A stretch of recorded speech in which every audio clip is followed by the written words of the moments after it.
يقول هذا برا الناس، يقول هذا لما شافني وقف، السلام عليكم. وعليكم السلام. خير يا أخي. صاحبنا هذا اللي وقف عنده خبرة في السيارة.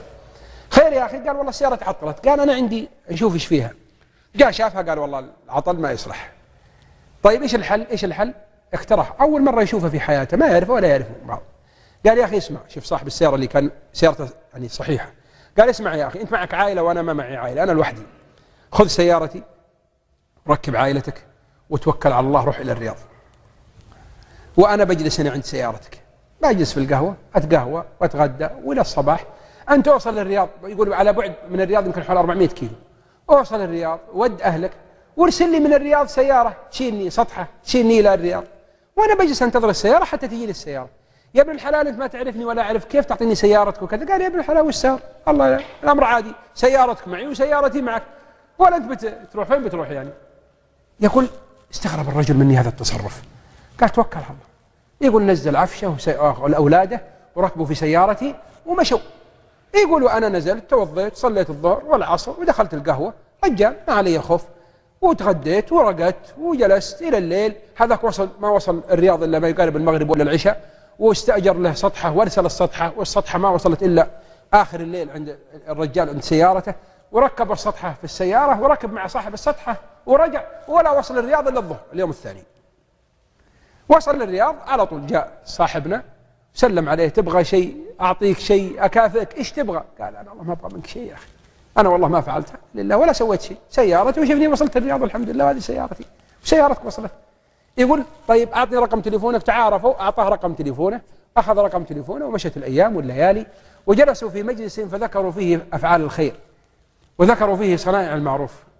فقال واحد، قال صاحبنا هذا، قال والله كنت أتوقع ما في الدنيا خير، إلين جاء فلان رجال والله لا أعرفه ولا يعرفني، لكن والله إنه سوى معي معروف ما يسويه الأخ مع أخوه، وعلمهم القصة. ثم قال صاحبنا، قال والله لي فترة ما سلمت عليه ولا اتصلت عليه، خلينا أسلم عليه. وقام يفتش في جيبه، طلع رقمه، أخذ التليفون ودق عليه، السلام عليكم. ردت زوجته صاحبه، وين فلان؟ هذا بيت فلان؟ قال نعم. وين فلان؟ قالت ما هو فيه. خلاص إيش عاد تبغون؟ سجنتوه وده مسجون، طاردتوه حتى سجنتوه. خير ليش مسجون؟ قالت ديانة مثلك وأمثالك، كل يوم يجي واحد يقول عليه دين عليه دين، ليه سجنتوه؟ روحوا خذوا فلوسكم منه في السجن. كيف؟ قالت والله في أي سجن؟ قالت في السجن الفلاني. قال خير إن شاء الله. الآن جاء الجميل، رد الجميل.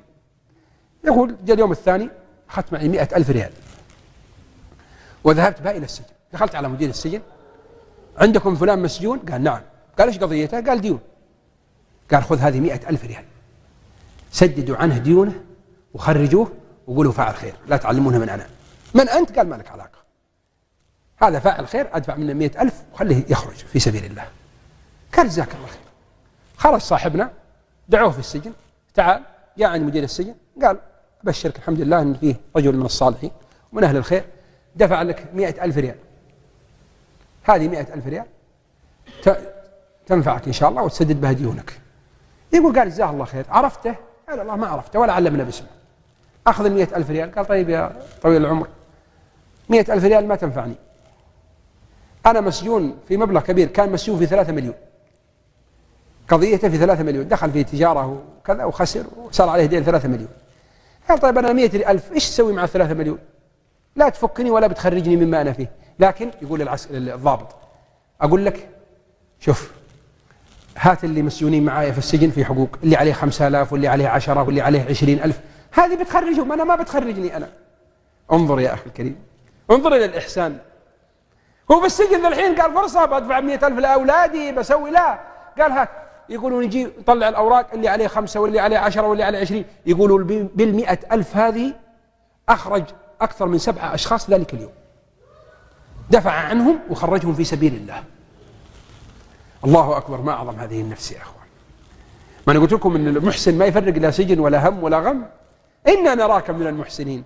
يقول خرجوا وسلموا عليه ويودعونه، هم أصحابه في السجن أصلا يودعونه وجزاك الله خير. يقول صح الضابط اللي في السجن مدير السجن عجب، يقول أنا ماني أعجب.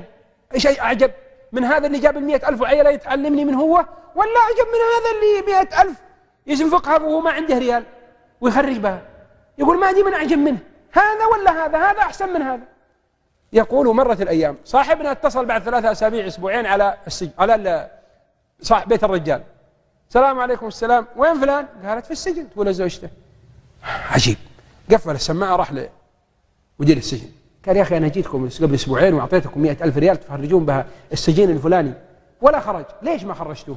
قال يا أخي أنت أعطيتني 100,000 ريال، لكن والله يا أخي عليه دين. كم الدين عليه؟ قال 3 مليون، و100,000 ريال ما خرجته، لكن والله يا أخي إني ما أدري، ما أعجب منك ومن كرمك وإحسانك تعطينا 100,000 ولا تعلمنا من أنت، وترجع مرة ثانية ذا الحين تسأل عنه، ولا أعجب منه هو والله إنه سوى شيء عجب. قال إيش سوى؟ قال تعرف 100,000 اللي أعطيته إياها؟ قال نعم. قال والله أخذها، ويوم شاف أنها ما بتفكه جمع اللي عليه 5 و10 و20 وفك بال100,000 اللي جبتها، فك منها 7 أنفس وأخرجهم في سبيل الله. فصاحبنا صعق، قال هذا رجل غير طبيعي هذا. قال طيب يلا أعطني الآن الإثبات أن عليه 3 مليون. يقول أعطيناه صك بأن عليه 3 مليون خطاب، وكان الرجل موسر وصاحب علاقات.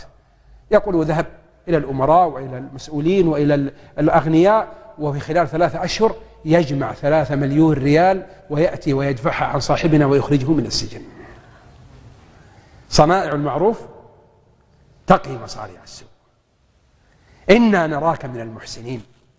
ولذلك أنت تحسن لا لأجل أن تحصل على مصلحة، لا.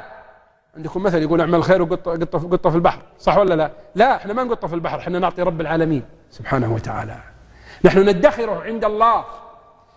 هذا الإحسان من فرج عن مسلم كربة من كرب الدنيا